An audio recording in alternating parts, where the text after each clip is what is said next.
اے پروردگار مجھ کو ایسی توفیق عنایت کر کہ نماز پڑھتا رہوں اور میری اولاد کو بھی یہ توفیق بخش۔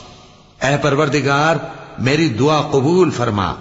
اے پروردگار حساب کتاب کے دن میری اور میرے ماں باپ کی اور مومنوں کی مغفرت کیجو۔ اور مومنوں یہ نہ سمجھنا کہ یہ ظالم جو کام کر رہے ہیں اللہ ان سے بے خبر ہے، وہ ان کو اس دن تک مہلت دے رہا ہے جبکہ دہشت کے سبب آنکھیں پھٹی کی پھٹی رہ جائیں گی اور لوگ سر اٹھائے ہوئے میدان قیامت کی طرف دوڑ رہے ہوں گے، ان کی نگاہیں خود اپنی طرف لوٹ نہ سکیں گی اور ان کے دل مارے خوف کے ہوا ہو رہے ہوں گے۔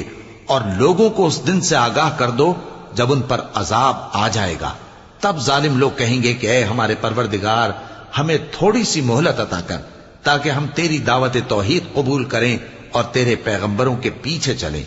تو جواب ملے گا کیا تم پہلے قسمیں نہیں کھایا کرتے تھے کہ تم کو اس حال سے جس میں تم ہو زوال نہیں ہوگا؟ اور جو لوگ اپنے آپ پر ظلم کرتے تھے تم ان کے مکانوں میں رہتے تھے اور تم پر ظاہر ہو چکا تھا کہ ہم نے ان لوگوں کے ساتھ کس طرح کا معاملہ کیا تھا اور تمہارے سمجھانے کے لیے مثالیں بیان کر دی تھی۔